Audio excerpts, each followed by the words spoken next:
વિદ્યાર્થી મિત્રો, આજે આપણે ધોરણ 8ની અંદર હિન્દીમાં 5મો પાઠ છે પાઠ્યપુસ્તકની અંદર સમજવાનો છે, જેમાં સવાલ બાલબન કે જવાબ ડૉક્ટર કલામ કે એના વિશે આજે આપણે પાઠ સમજવાનો છે.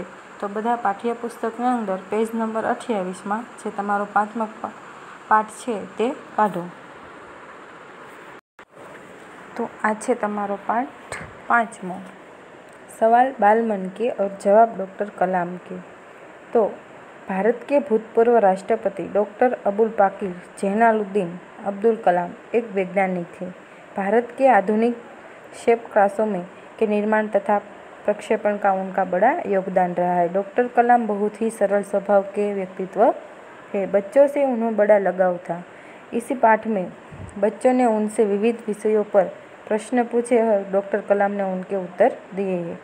तो आ पाठ में આપણે કોના વિશે ભણવાનું છે તો કે આપણા ભૂતપૂર્વ રાષ્ટ્રપતિ અબ્દુલ કલામ, જેમાં આ પાઠની અંદર જે નાના બાળકો છે એ અબ્દુલ કલામને પ્રશ્ન પૂછે છે અને અબ્દુલ કલામ છે એના જવાબ આપે છે. તો ડૉક્ટર કલામ છે એક મોટા વૈજ્ઞાનિક પણ હતા. તો આજે આપણે બાળકોના જવાબ કેવી રીતને ડૉક્ટર કલામ આપે છે તે આપણે ભણવાનું છે. तो प्रश्नोत्तरी शैली में प्रस्तुत यह साक्षात्कार डॉक्टर अबुल पाकिर जैनुलब्दीन अब्दुल कलाम से बच्चों की बातचीत पर आधारित है. यह बातचीत तब संपन्न हुई थी जब डॉक्टर कलाम राष्ट्रपति पद पर आसीन थे. वे बच्चों का जिज्ञासाओं का तुरंत उत्तर देने के लिए सदैव तत्पर रहते थे. तो कि आ प्रश्नोत्तरी क्यारे थई थी कि જ્યારે રાષ્ટ્રપતિ અબ્દુલ કલામ રાષ્ટ્રપતિ પદ ઉપર બિરાજમાન હતા ત્યારે આ પ્રશ્નોના જવાબ આપેલા હતા. તો ચાલો હવે આપણે પાઠની શરૂઆત કરીએ. તો પ્રશ્નકર્તા છે આર અરવિંદ, કક્ષા 3, સેન્ટ મેરીઝ સ્કૂલ, ચેન્નઈ.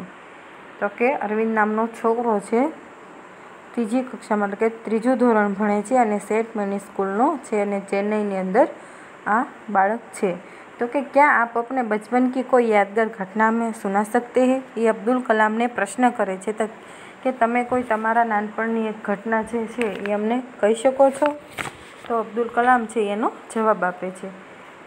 તો કે कक्षा 5वीं के मेरे शिक्षक श्री शिव सुब्रमण्य अय्यर की एक बात मुझे याद है. एक दिन कक्षा में वे हमें यह बता रहे थे कि कोई पक्षी कैसे उड़ता है. उन्होंने हमें रामेश्वर के समुद्र तट पर ले जाकर इसका जीवंत उदाहरण दिया. वह ऐसी यादगार घटना थी कि जो मेरे मन मस्तिष्क में हमेशा के लिए बैठ गई. इसी से मुझे आगे विज्ञान बढ़ने की प्रेरणा मिली. तो ये नानपणનો એનો એક નાનકડી એવી ઘટના છે અબ્દુલ કલામે કીધી કે મને યાદ છે કે જ્યારે હું 5મા ધોરણમાં ભણતો હતો ત્યારે એના જે શિક્ષક હતા શિવબ્રહ્મણ અય્યર એ વિદ્યાર્થીઓને રામેશ્વર સમુદ્ર તટ પર લઈ ગયા અને ત્યાં તેણે પક્ષીઓની ઉડવાની ક્રિયા બતાવી. બાળકને કલામે આ જોઈને ખૂબ પ્રભાવિત થઈ ગયા કે આ જ્યારે મેં ઘટના જોઈ ત્યારે મને એમ થયું કે મારે વિજ્ઞાન વિશે આગળ ભણવું છે અને એ ઘટના છે મને એક યાદગાર ઘટના એ કે રહી ગઈ છે. પછી બીજો પ્રશ્ન પૂછે છે સૈયર મયુર, કક્ષા 5, વાલ્મીકી નગર હિન્દી માધ્યમ શાળા. તો કે હવે પ્રશ્ન કોણ પૂછે છે? સરયુ મકર, જે 5મા ધોરણમાં ભણે છે અને વાલ્મીકી નગરમાંથી हिंदी माध्यमिक शाला थी नागपुर थी कहे छे कि बचपन में हमें किस भाषा को प्रमुखता देनी चाहिए. तो कि नानपणनी अंदर हमें कई भाषा ने वधारे पहला स्थान पर राखवी जोईए. तो एनो जवाब डॉक्टर कलाम आपता कहे छे कि मैंने स्वयं माध्यमिक शिक्षा तक की पढ़ाई अपने मातृभाषा के माध्यम से पूरी की है.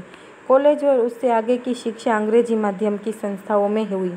मेरा मानना है कि हमें कॉलेज भी माध्यम के रूप में मातृभाषा का चुनाव कर सकते हैं, क्योंकि युवा अपनी मातृभाषा में ही सोचता है, उसी में अपनी बात सहजता से कहने में सक्षम होता है.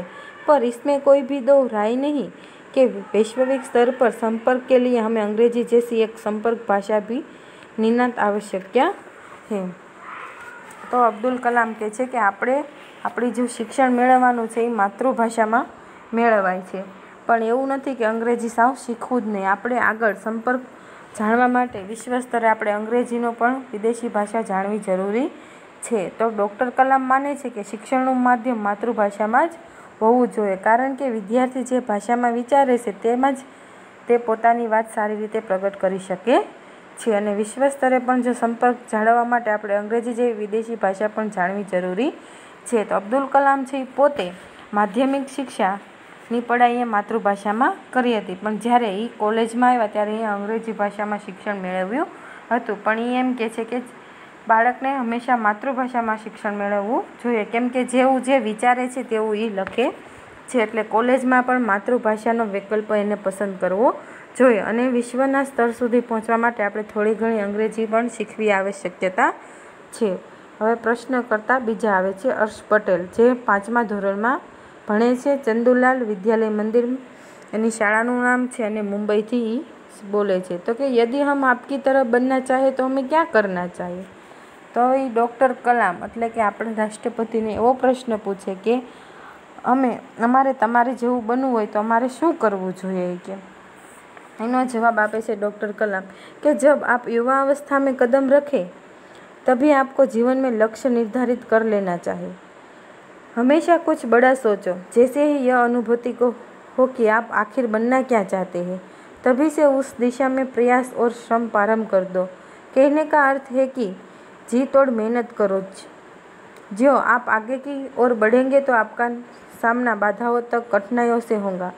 आपको अपने अंदर दृढ़ साहस पैदा करना होगा. समस्याओं को पराजित करने में महारत हासिल करनी होगी, तभी जीवन में सफल हो पाओगे. पहले यह जरूरी है कि आप निरंतर ज्ञान अर्जित करें. तो અબ્દુલ કલામ કહે છે કે જ્યારે તમે યુવા એટલે કે યુવાન અવસ્થામાં પગ મૂકો ત્યારે જ તમારે નક્કી કરી લેવું જોઈએ કે તમારો લક્ષ્ય શું છે, તમારે આગળ જઈને શું બનવું છે, તમે મોટા થઈને શું બનવા માંગો છો.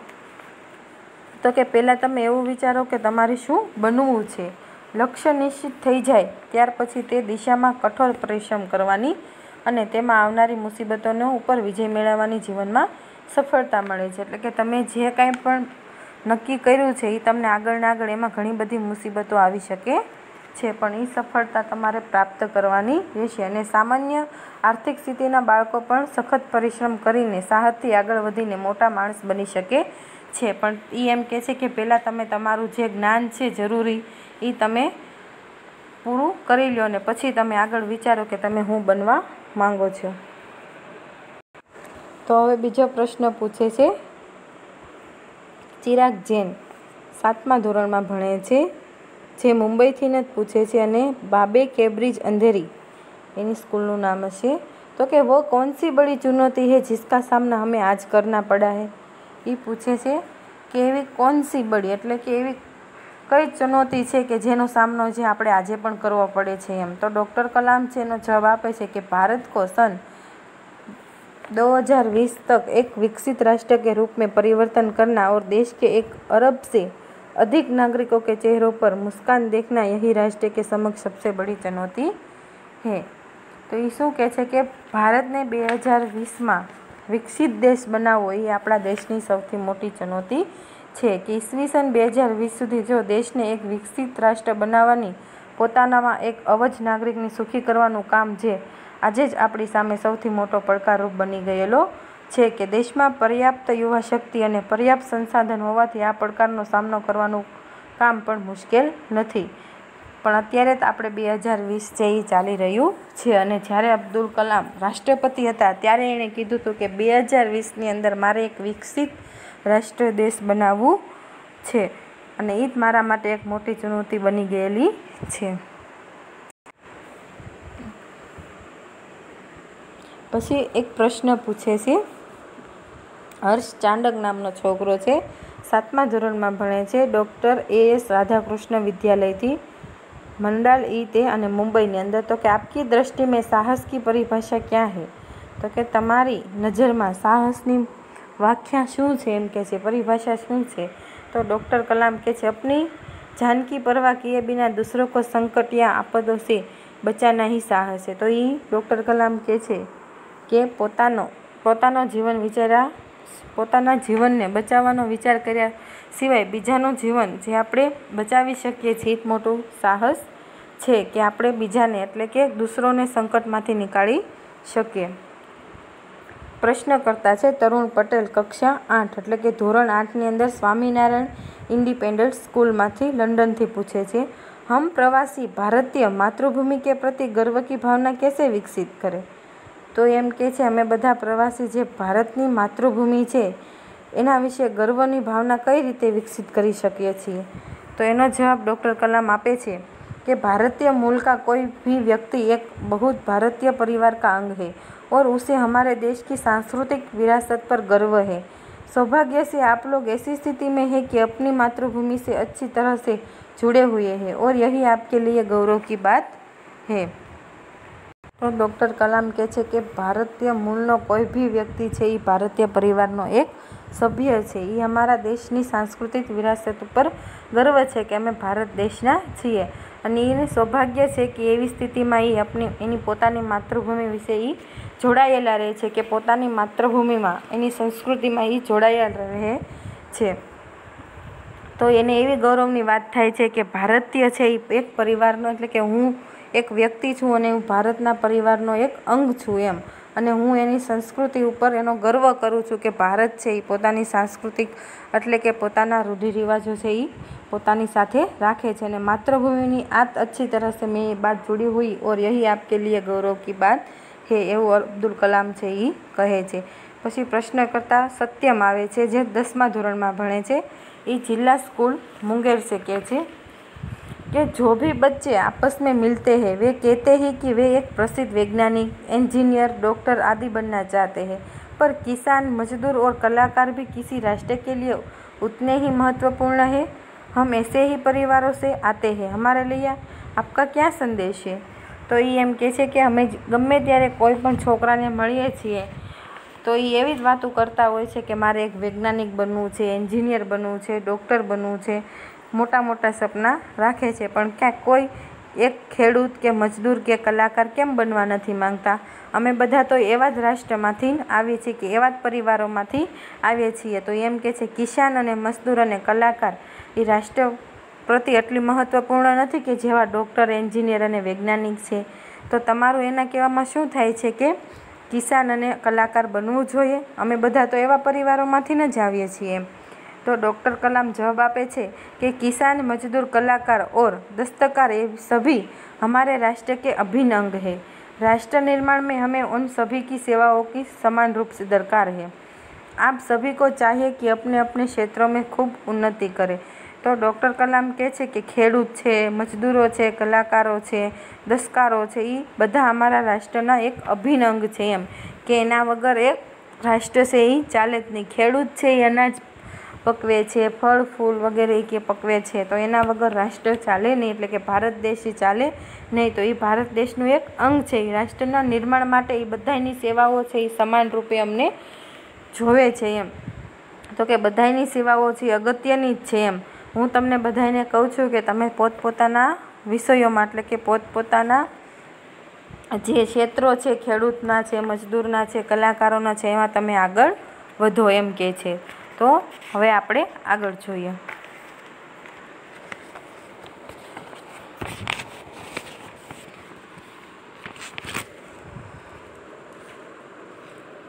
તો આગળ કહે છે કે પ્રશ્નકર્તા છે રોહિત ચતુર્વેદી, ધોરણ 11માં इस्लामिया इंटर कॉलेजना इटावामांथी। तो कि आप कहते हैं कि भारत 2020 तक विकसित राष्ट्र बन जाएगा, पर निरंतर बढ़ती जनसंख्या और बेरोजगारी इसे संभव होने देंगी?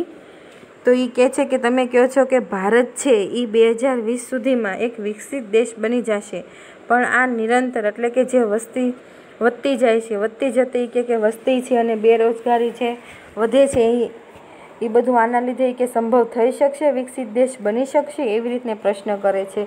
તો ડૉક્ટર કલામ છે એનો જવાબ આપે છે कि विकास स्वयं जनसंख्या वृद्धि को रोकने की अचूक औषधि है। इसमें जनराशि विशेषकर स्त्री शिक्षा की बात भी सम्मिलित है। इसमें छोटा परिवार, सुखी परिवार की मान्यताओं को बल मिलता है। भारत 2020 तक का मिशन यहाँ के युवाओं को रोजगार के पर्याप्त अवसर सुलभ कराएगा। ग्रामीण क्षेत्रों में बड़ी संख्या में उद्योग धंधे स्थापित कर जाएंगे, जिससे इन क्षेत्रों में रोजगार के प्रचुर अवसर पैदा होंगे। तो डॉक्टर अब्दुल कलाम કહે છે કે આપણી જે વધતી જતી જનસંખ્યા છે એને રોકવા માટે આપણે અમુક પ્રયાસો કરશું। આપણે એવા નારા લગાવશું કે છોટા પરિવાર સુખી પરિવાર એમ કહે છે। અને એ કહે છે કે નાનું કુટુંબ સુખી કુટુંબની માન્યતા અને ગ્રામીણ ક્ષેત્રોમાં ઉદ્યોગો ધંધાની સ્થાપનાથી વધતી જતી વસ્તી ઉપર કાબૂ મેળવી શકાશે અને બેકારી પણ દૂર કરી શકાશે અને સ્ત્રી શિક્ષાનો જે સ્ત્રીઓને શિક્ષણ મેળવવાનો છે અધિકાર એ પણ આપવામાં આવે, જેથી વધતી જતી વસ્તી છે એ અટકાવી શકાય. પછી પ્રશ્ન પૂછે છે હર્ષ મહેતા, कक्षा 12 में, तेजस हाई स्कूल बड़ोदरा से. तो कि आपको ऐसा क्यों लगता है कि 2020 तक भारत विकसित राष्ट्र बन जाएगा? तो कि તમને એવું કેમ લાગે છે કે 2020 સુધીમાં ભારત છે એ વિકસિત રાજ્ય બની શકશે, રાષ્ટ્ર બની જશે? तो डॉक्टर कलाम કહે છે कि भारत की जनसंख्या 1 अरब से अधिक है. इसमें 54 करोड़ लोग 25 वर्ष से कम आयु के हैं. ये हमारी राष्ट्रीय शक्ति है. भारत को 2020 तक विकसित राष्ट्र में परिवर्तन करने के लिए हमारे पास प्रचुर प्राकृतिक संसाधनों के साथ ही सुनियोजित खाका भी उपलब्ध है. 54 करोड़ युवाओं के विचारों की एकता निश्चित से ही इसे विकसित राष्ट्र में परिवर्तन करने में सफलता होगी. तो डॉक्टर अब्दुल कलाम एम કહે છે કે આપણી જે જનસંખ્યા છે એક અજબથી પણ વધારે છે અને એમાં પણ જે 54 કરોડ જેટલા વ્યક્તિ છે એ કેટલા? તો કે 25 વર્ષથી ઓછી ઉંમરના છે, જેના કારણે આપણો દેશ છે એ વિકસિત બની શકશે. કેમ કે જે 25 વર્ષથી ઓછી ઉંમરના લોકો છે એ અમારી કે રાષ્ટ્રીય શક્તિ છે અને એનાથી ન થઈ કે 2020માં પરિવર્તન આવશે કે અમારો દેશ છે એ પ્રાકૃતિક સંસાધનોમાં ઉપલબ્ધ થઈ શકે અને આ જે 54 કરોડ યુવાઓના વિચારો છે એ એકતા બની જાય. એમાં એ વિચારો બધાને એકતા બનીને એ એક લક્ષ્ય કે ગોતી લેશે કે આપણે આપણા રાષ્ટ્રની અંદર પરિવર્તન લાવવું છે ને એ આપણને સફળ બનાવી શકશે. હવે પ્રશ્ન પૂછે છે એસ કાર્તિક, कक्षा 12, उमरज्योत इंग्लिश स्कूल बेंगलोर माथी. तो ये कहे कि कई छात्रों के बड़े बड़े लक्ष्य होते हैं पर आर्थिक तथा अन्य समस्याओं के कारण वे इन्हें प्राप्त नहीं कर पाते. वे अपना लक्ष्य आखिर कैसे प्राप्त करें? तो डॉक्टर कलाम कहते स्कूल में पढ़ाई में अच्छा प्रदर्शन करने पर छात्रवृत्ति प्राप्त होंगी. साथ ही उच्च शिक्षा के लिए बैंकों से ऋण लेने हेतु पात्रता भी बनेगी. जीवन में ऊंचा लक्ष्य निर्धारण करने पर बाधाएं तो आती है, हमें कठोर परिश्रम और उत्कृष्ट कार्यों से ही उन्हें पराजित करना होगा. विघ्न बाधाओं से व्यक्ति को पराजित नहीं होना चाहिए. तो पहला छोकराए प्रश्न पूछ्यो कि આપણે મોટા મોટા લક્ષ્ય તો છે પણ આ સમસ્યાઓને કારણે એને પ્રાપ્ત કઈ રીતે કરી શકશું એમ. તો જ્યારે ડૉક્ટર અબ્દુલ કલામ કહે છે કે આપણે જ્યારે સ્કૂલની અંદર કે પઢાઈ કરીએ છીએ એટલે કે ભણીએ છીએ ત્યારે એમાં ને એમાં આપણે કાંક ને કાંક પ્રદર્શન કરતું રહેવું જોઈએ કે આપણી છાત્રવૃત્તિ છે એ આપણે પ્રાપ્ત કરવી જોઈએ અને સાથોસાથ આપણે ઉચ્ચ શિક્ષણ પણ મેળવવું જોઈએ કે આપણે કોઈ પણ જગ્યાએથી ઋણ લીધા વગર અને બાધાએ જેટલી આવે, મુસીબત જેટલી આવે એનો સામનો કરી અને આપણે આગળ ને આગળ વધતું જવું જોઈએ. કઠોર પરિશ્રમ એ જ આપણા કાર્યને કે આગળ વધારે છે જે આપણને પરાજિત કરી શક્યા નથી અને વિઘ્ન અને બાધાઓથી વ્યક્તિ આગળ ને આગળ વધતો જાય છે. હવે છે પ્રશ્ન કરતા મિથુન કે દ્વિતીય વર્ષ બી લેવલ EICT અમૃતપુરી. હવે આવે છે મિથુન જે બી લેવલમાં બીજા વર્ષની અંદર છે EICTમાંથી અમૃતાપુરી છે. પ્રશ્ન પૂછે છે कि भारत को विकसित राष्ट्र बनाने में राजनीति की क्या भूमिका होनी चाहिए? तो कि ભારતને એક વિકસિત દેશ બનાવવા માટે જે રાજનીતિ છે એને શું કરવું જોઈએ, એની ભૂમિકા શું છે એ કે તો ડૉક્ટર કલામ છે એ કહે છે कि जिम्मेदार राजनीतिक दूरदर्शितापूर्व नीति बनाता है. महात्मा गांधी ने निष्ठापूर्वक राजनीति की सिद्धांत को सत्य, अहिंसा तथा निस्वार्थ भावना में ढालते हुए ब्रिटिश शासकों के विरुद्ध अपनी लड़ाई छेड़ी थी. वर्तमान राजनीतिज्ञों को अपने कठिन परिश्रम, उत्कृष्टता और पारदर्शी कार्यों से मार्गदर्शन देना होगा. साथ ही गरीबी रेखा से नीचे रहे लगभग 26 करोड़ भारतीयों के उत्थान के लिए भी कार्य करना होगा. તો ડૉક્ટર અબ્દુલ કલામ કહે છે કે આપણા નેતાઓને કઠોર પરિશ્રમ અને પોતાની ઉત્કૃષ્ટ તેમજ પારદર્શક કામો દ્વારા લોકોને વિશ્વાસ પ્રાપ્ત કરવો જોઈએ અને તેમણે પણ ગરીબીની રેખા નીચે જીવતા લોકોને ઉન્નતિ માટે પ્રયત્ન કરવો જોઈએ. અને રાજનીતિમાં જે મહાત્મા ગાંધી રાજનીતિક સિદ્ધાંતોની સાથે સત્ય, અહિંસા અને નિસ્વાર્થ ભાવ રાખીને બ્રિટિશો સામે લડ્યા હતા એવી જ રીતે આપણા રાજ્યના જે નેતાઓ છે એ પણ લડવું જોઈએ અને જે ગરીબી નીચે જીવતા 26 કરોડ લોકો છે એને આગળ કાર્ય આપીને એને આગળ ને આગળ વધારવા જોઈએ કે એની ઉન્નતિ માટે આપણે પ્રયત્ન કરવો જોઈએ એવો કલામ છે એ બધા રાજનીતિકારોને સંદેશ આપે છે. પ્રશ્નકર્તા છે સી નંદિતા સુબી 73 વર્ષ MBGRમાં. હવે નંદિના સુબી છે જે કોલેજના 3જા વર્ષમાં છે, चेन्नई प्रश्न पूछे से रक्षा की दृष्टि से विजन 2020 का लक्ष्य पाने की महिलाओं को क्या भूमिका हो सकती है? तो एम कहे कि रक्षाना एक આપણે નજરિયાથી જોવી તો એ કે 2020 સુધી મહિલાઓનો શું ભૂમિકા છે એ અમને કહો.